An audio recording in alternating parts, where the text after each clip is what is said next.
I thought I had everything figured out until I caught my fiancé cheating. What happened next shocked everyone, especially me.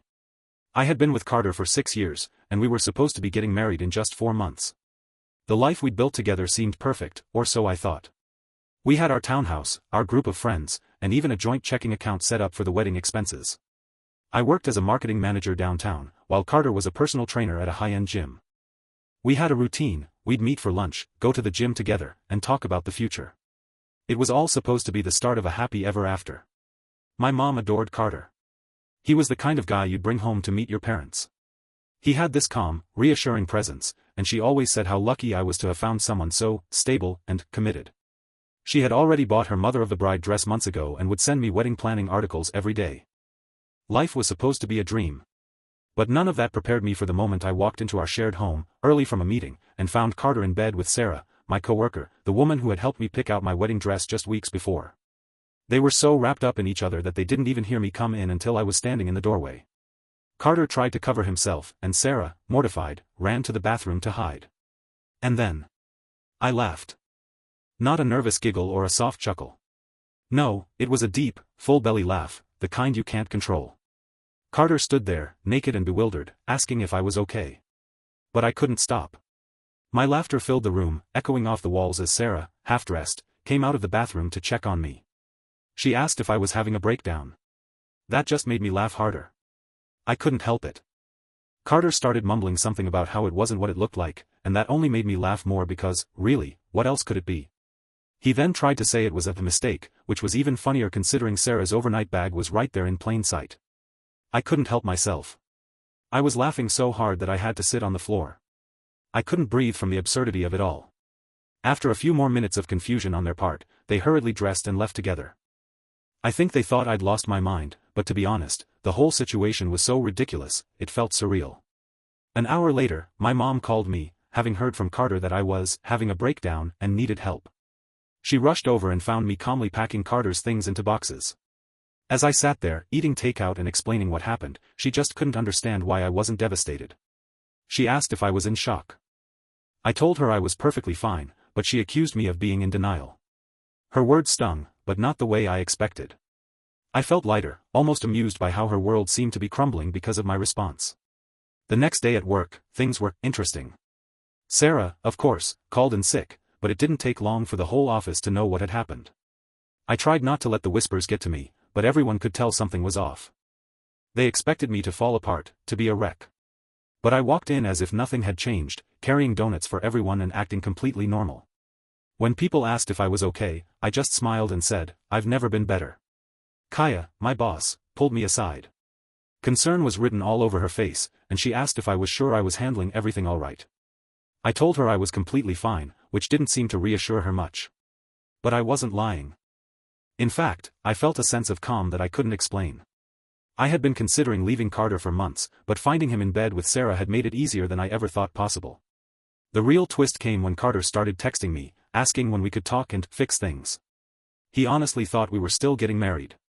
He showed up at my office, begging for a chance to explain. I couldn't help myself. I just laughed. Loudly. Right in his face. I wasn't even trying to be cruel, it was just that the idea of him thinking he could fix this was laughable. He got escorted out by security while I just stood there, waving him goodbye, still giggling. That's when my mom decided to intervene. She and my sisters staged a little family meeting. They were all concerned about me, saying I needed therapy because it wasn't normal to laugh after such a huge betrayal. But I wasn't upset, not in the way they expected. I didn't need therapy, I needed to be free. That's when I finally explained why I was laughing. The truth was, I had doubts for months.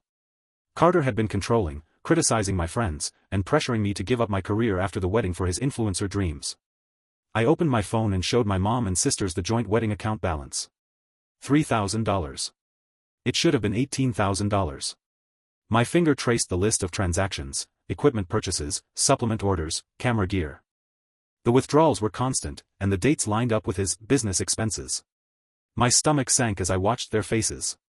Carter had been draining our savings, spending $15,000 on things that weren't even remotely necessary for our wedding.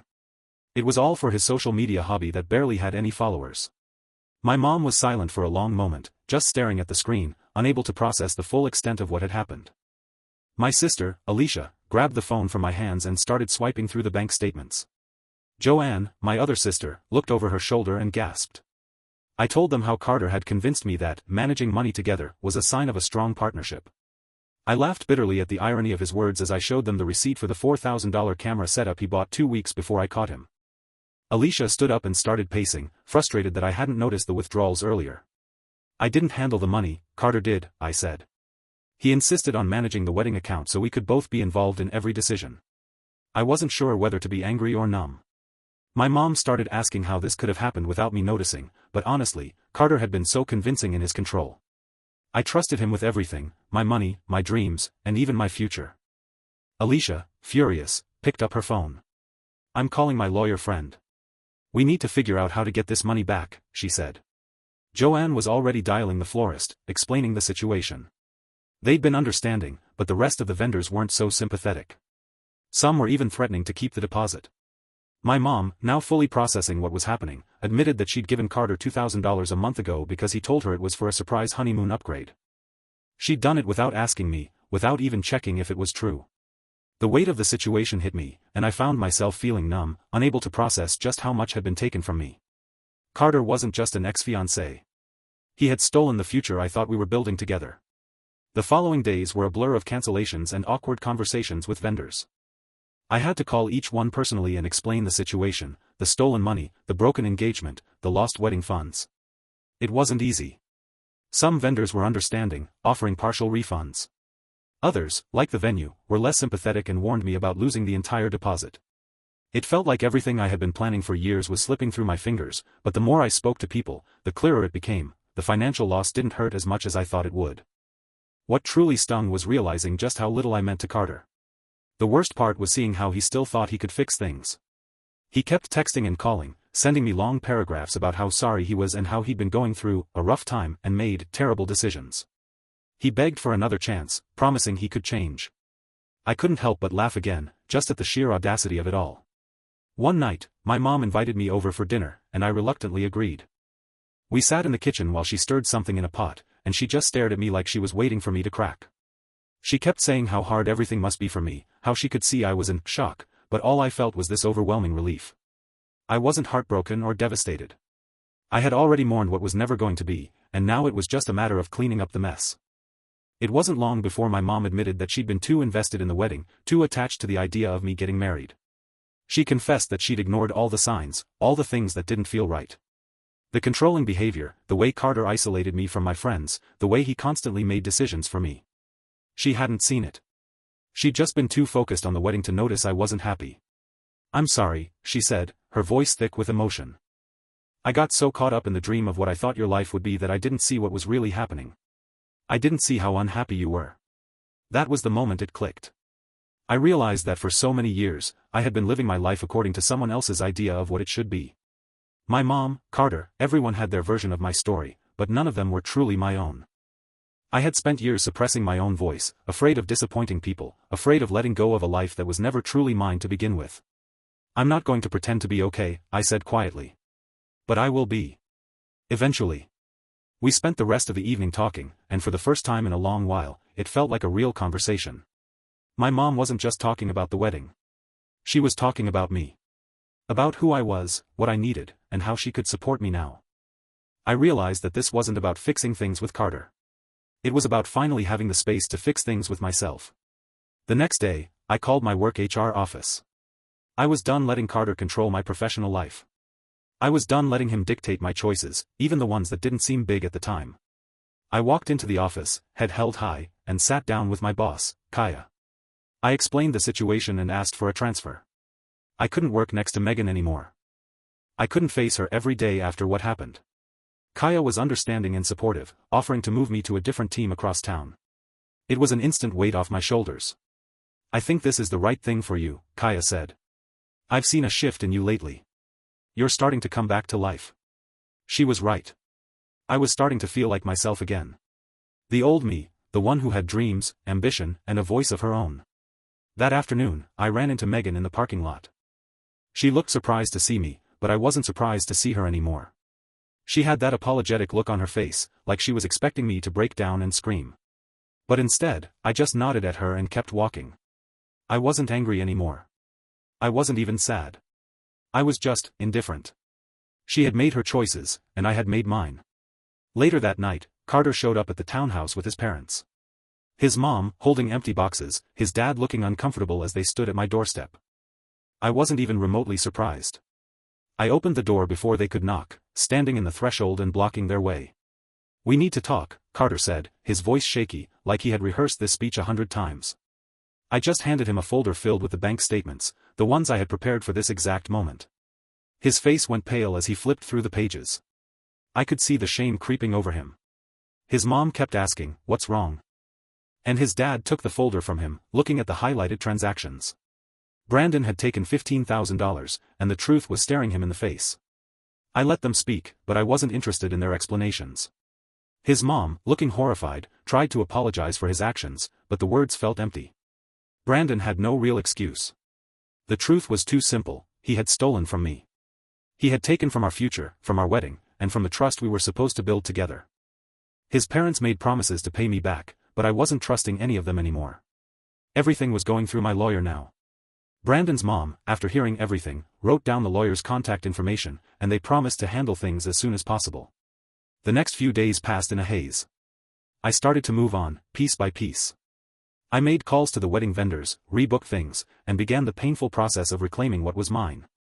And when Brandon's parents paid the money back, every single dollar, I felt a strange sense of closure. Not because of the money, but because I was finally taking control of my life again. The next few weeks felt like a whirlwind. The payments were cleared, and I had taken control of every detail of the situation. There was a strange relief in dealing with the aftermath of my failed engagement. I had closed the door on the life I thought I was going to have, and while the pain of that realization still lingered, I could feel the tension slowly starting to dissipate. I wasn't broken, I was free. Work was becoming my focus, and I was feeling better than I had in years. Without the weight of Carter's controlling influence, I found myself thriving at the office. My new team was fantastic, and I felt energized every day. The promotion I'd been offered was just the beginning. For the first time in a long while, I had the space to think about my own goals, and for the first time in forever, I felt like they were attainable. Etienne, the colleague I'd spent a lot of time with after the breakup, was becoming a constant presence in my life. He was nothing like Carter. His demeanor was calm and respectful, and he never pressured me in any way. We took things slow, enjoying casual lunches and coffee breaks. When I realized I was starting to develop feelings for him, I didn't panic. There was no rush. No need to force something that wasn't ready. I'd learned so much about myself during this time. I'd learned that I didn't need to be anyone's idea of what I should be. I could be strong, independent, and have a life that wasn't defined by anyone else's expectations. And that realization was liberating. Then, one evening, about 3 months after the whole ordeal with Carter, I received a message from my mom. It wasn't the usual texts about what she'd made for dinner or the latest gossip. It was different. She wanted to talk. I met her at a local cafe, nervous but curious. We sat down across from each other, and there was an unusual calmness in her eyes. "I've been thinking about everything," she started. "About what happened, about Carter, about you. I'm sorry for what I put you through. For not seeing it sooner. I let my desire for the perfect wedding cloud my judgment and push you into something that was never right for you." Her apology was raw, unfiltered. It wasn't just about the wedding anymore. It was about the years of pushing me to fit into a mold that wasn't mine. It was about how I'd been living for everyone else, and how she had let it happen. "I don't expect you to forgive me right away," she continued. "But I hope you can see that I'm trying. I want to support you, not the version of you I thought you should be. I want to be there for you, no matter what." I was silent for a long moment, letting her words sink in. I thought about everything, the years of suppressing my feelings, my dreams, my choices for the sake of others. I thought about Carter's controlling behavior, the lies, and the manipulation. And I thought about how, for the first time in a long time, I was standing on my own, making choices that were mine and mine alone. "I appreciate you saying that," I replied, my voice steady. "And I know you've always meant well. But I also need you to understand that I can't go back to the way things were. I'm not the same person I was when I got engaged. And I don't want to be controlled, or pressured, or told who I should be anymore." She nodded, her eyes filled with emotion. "I understand. I just want to see you happy. And if that means supporting you without trying to make things fit a certain way, then that's what I'll do." It wasn't an instant fix. It wasn't like everything had magically healed in that one conversation. But it was the beginning of a shift in our relationship. For the first time, I felt like my mom truly saw me, the real me. The woman who wasn't going to settle for a life that didn't belong to her. Later that week, I got a message from Etienne, and his timing couldn't have been more perfect. He asked if I wanted to grab dinner that Friday, and when I said yes, he made sure it was something special. No more office lunches. This time, he was taking me to a cozy Italian restaurant downtown. It wasn't a huge deal, but it felt significant. For the first time since Carter, I was going on a real date, with someone who respected me and made me feel like I could just be myself. Dinner was incredible. We talked about everything, our lives, our dreams, and what we wanted from the future. He didn't try to rush anything or make any big promises. We just shared a meal and laughed about silly things. He wasn't worried about how much I ate or if I was following some strict diet. He didn't control the conversation or try to push me into something I wasn't ready for. For the first time in a long while, I didn't feel like I was walking on eggshells. That night, as we walked out of the restaurant and he kissed me goodnight, I felt something I hadn't felt in a long time, excitement. Excitement for the future. For the first time, I wasn't scared of what would happen next. I wasn't afraid of getting hurt or losing myself in someone else's plans. I was finally ready for something real, something that didn't require changing who I was. The following months flew by. I threw myself into work, focused on the promotion I'd earned, and the new role I was stepping into as a senior marketing director. The clients were happy, my team was thriving, and I was finally comfortable in my own skin. No more hiding. No more pretending. As for Etienne, our relationship grew steadily. We didn't rush things. We were just two people getting to know each other, and it felt incredibly natural. He wasn't like Carter. He didn't try to make me into someone else. He simply let me be me. I had finally learned the most important lesson of all: I didn't need anyone to complete me. I was enough, just as I was. Brandon's texts continued for a while, but I stopped caring. He wanted to talk, to apologize, to make amends. I ignored every message. The chapter of my life with him was closed. It was over. By the time I boarded my flight to Iceland, a trip I had planned for myself, I was in a place I never thought I'd be, completely at peace with myself. I was about to explore a new country, see the northern lights, and embrace everything life had to offer, free of the chains that had once held me back. And when I returned, everything felt different. My career, my relationships, and most importantly, my sense of self. It was all mine. No one could take that away from me again. It's strange how a single moment can change everything. One choice, one decision, and suddenly you're living a life you never thought was possible. Looking back, I never imagined the road to my freedom would come in the form of uncontrollable laughter. But in that moment, when I caught Brandon and Megan in our bed, something clicked inside me. It was as if I had been holding my breath for years, suffocating under the weight of expectations, and I finally exhaled. The laughter wasn't insanity, like my mom thought. It was the sound of release, the sound of realizing I was free from everything that had been holding me back. It felt like I had finally snapped out of a trance, and for the first time, I saw things clearly. When Brandon had come back to my office, thinking he could fix things, I laughed in his face again. This time, it wasn't funny. It was sad, and it was empowering. He couldn't fix this. The person I was before him was long gone, and the one who stood in front of him was someone stronger, more confident, and more determined to never go back. As the weeks went on, I moved through the motions. I filed the legal paperwork, coordinated with my lawyer, and moved out of the life I thought I would have with Brandon. It was harder than I expected, not because of the man I was leaving behind but because of the life I had built. There were so many shared memories, financial entanglements, and emotional investments. But all of that was built on a lie. At work, my colleagues noticed the shift in me. I was more focused, more confident, and I wasn't hiding my true self anymore. It wasn't about pretending to be okay anymore.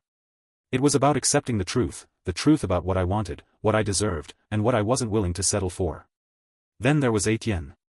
From the moment we started spending more time together, it was clear that he was different from anyone I had known. He listened. He respected my boundaries. He didn't try to change me. And the best part? He was okay with my pace. He wasn't rushing me into anything. He let me take my time, figuring out what I needed and wanted.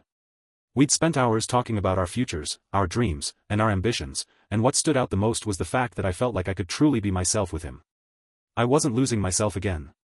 I wasn't going to shrink to fit into someone else's vision of who I should be. With Etienne, I felt seen, not for who I could be, not for the potential he thought I had, but for who I was in that moment. As time passed, I grew more and more comfortable with the life I was building. The promotion at work came through, and I was officially leading my own team. The responsibility felt exhilarating. For the first time, I wasn't afraid of ambition. I wasn't holding myself back to make someone else happy. My happiness came from within, and that was a feeling I'd never experienced before. But the most surprising thing was the way my relationship with my mom evolved. We'd had some rocky conversations before, especially about Brandon, but when I finally opened up to her about how I truly felt, about how I needed her to support my choices, not the choices she had for me, she listened. She understood. It wasn't easy, but over time, we built a new kind of relationship. One based on honesty and mutual respect, rather than her pushing her ideal of the life I should live. One evening, she came over with takeout and wine. We talked about everything, about Brandon, about the wedding, about her own upbringing and how it shaped her expectations. She admitted that she had been so focused on the wedding that she hadn't considered if I was truly happy. That was the turning point. She stopped seeing me as the daughter who was supposed to fulfill her dreams and started seeing me as an individual. It was the first time I really felt heard by her. That conversation opened the door to something real. We began to share more honest moments, and I realized how much I had been missing that connection with her. It wasn't perfect, there would be moments of tension, but I could see she was trying. And I was willing to meet her halfway. The freedom party my mom organized was one of the best things that could have happened. It wasn't what I expected, but it was exactly what I needed. It was a celebration of everything I'd gone through, everything I'd overcome. We laughed, we cried, and for the first time in so long, I felt completely supported by the people who mattered most. A few months later, everything was different. I was thriving at work, Etienne and I were growing closer, and my relationship with my family had transformed into something stronger, more authentic. I felt lighter. I felt in control. I didn't need validation from anyone anymore. I was finally me, a version of myself I hadn't recognized before, but one I was proud of. One day, I was sitting at my desk, reviewing campaign results for a new client when I got a message from my mom. She said she'd been talking to a therapist about her tendency to prioritize appearances over reality, and she wanted me to know that she was trying to change. It wasn't a grand gesture, but it was enough. It was enough for me to understand that she was finally seeing me, really seeing me. A few weeks later, Etienne and I took our first trip together, to the place I had always dreamed of visiting, Iceland. I booked the solo trip for myself when I was in the process of rebuilding my life, but I invited Etienne to join me, and he didn't hesitate. The trip was everything I hoped for and more. Hiking through volcanic landscapes, chasing the northern lights, and spending time with someone who respected my space, my dreams, and my boundaries, it was the kind of life I'd always dreamed of but never thought I could have. On the flight home, I looked out the window and felt this overwhelming sense of peace. I wasn't the person I was when I found out about Brandon's betrayal. I wasn't the person I was when I walked away from a life built on lies and control. I had reinvented myself, and this was just the beginning. 6 months after finding Brandon with Megan, I was sitting in my newly decorated townhouse, reflecting on how far I had come. I had rebuilt my career. I had found love, real love, with Etienne. My relationship with my family had transformed into something healthy, and I was finally living my life for me. I wasn't looking back anymore. I wasn't grieving the life I thought I would have with Brandon. I wasn't regretting my decisions or wondering what could have been. I was looking forward. To new adventures, new opportunities, and most importantly, to the freedom to live my life exactly as I wanted. And as I looked around at the life I had created, I couldn't help but smile. I was exactly where I was supposed to be. Thank you for watching the video. Don't forget to like and subscribe to the channel. Have a nice day.